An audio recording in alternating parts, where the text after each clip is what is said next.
The Rams just made a statement the entire NFL heard loud and clear. A blowout win over the Buccaneers, the #1 seed in the conference, and a performance so complete it's forcing the league to ask one question. Is Los Angeles the best team in football right now? Add in a fresh contract extension for a key player, and this is officially one of the biggest weeks of the Rams season. If you're ready for real football analysis, no hype, no fluff, hit that like button and subscribe. We break down every angle, every matchup, every truth the national media doesn't bother to explain. And after a win like this, there's a lot to talk about. Let's start with the headline. The Rams absolutely dominated the Tampa Bay Buccaneers in a way that wasn't luck, wasn't situational, and wasn't fluky. This was execution, coaching, discipline, and talent all firing at the same time. From the first possession, it was clear the Rams came in with a plan to attack Tampa's weaknesses while flexing their own strengths. The offense was sharp, decisive, and aggressive. The defense played with an edge we haven't seen in weeks. And special teams didn't give up a single momentum-shifting mistake. That's how you win by a wide margin on the road against a quality opponent.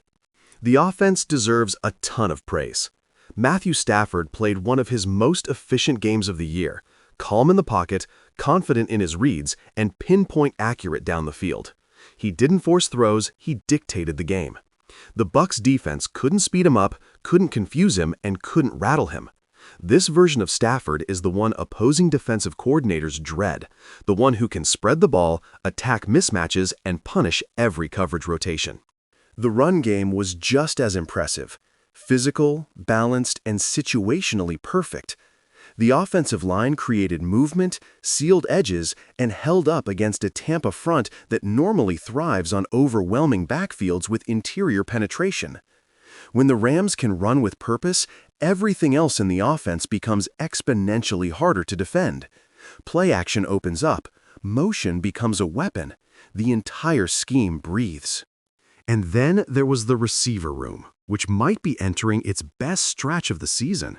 Crisp routes, sure hands, smart adjustments, and yards after the catch. You could see the chemistry.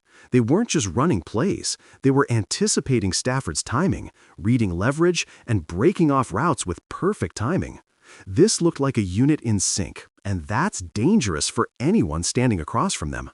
But as good as the offense was, the defense may have been even better. The Rams overwhelmed the Buccaneers' offensive rhythm from the opening whistle. The pass rush was ferocious, relentless pressure, excellent contained discipline, and timely blitzes that forced bad throws. The young defenders played with confidence, not hesitation. The veterans cleaned up the middle of the field and communicated at a high level. It felt like every snap was contested, every lane was squeezed shut, and every passing window shrank faster than the Bucs could process it. The secondary deserves special recognition. They tackled well, closed space quickly, and won contested catches. The Rams didn't give up cheap explosives, didn't fall for misdirection, and didn't allow Tampa to dictate matchups. It was textbook complementary football. When the pass rush wins, the secondary looks even better. And this week, both levels played off each other perfectly. And while the win itself was huge, the Rams added another important piece of news, a contract extension for a key contributor. Locking in core talent during a season when you're contending is the ultimate sign of organizational stability. It shows trust in your players, belief in your culture, and a commitment to continuity. This front office isn't just building for this year, they're building an identity that can last. All of this brings us to the biggest storyline of the week. With this victory, the Rams move into the #1 seed. Think about the journey it took to get here. Injuries, tough early matchups, close games that could have derailed momentum but didn't. Development from young players who were thrown into the fire. Veteran leadership stepping up when it mattered. Coaching adjustments that turned weaknesses into strengths. And now, with December arriving, the Rams are playing their cleanest, sharpest, most complete football of the season. But with that top seed comes a new kind of pressure, expectations. The league is watching. Analysts are starting to change their tone. Teams that overlook the Rams early in the year are now circling them on the schedule. Being number one brings responsibility, consistency, discipline, and an understanding that every opponent will treat you like their measuring stick. If the Rams want to stay on top, they have to keep playing with the same hunger that got them there. So let's zoom out for a moment. What does this win really mean? It means the Rams are officially a contender, not a sleeper, not a maybe, a contender. The offense is hitting stride, the defense looks revived, the coaching staff is in rhythm, the locker room has energy, and the roster just added long-term security with the extension announcement.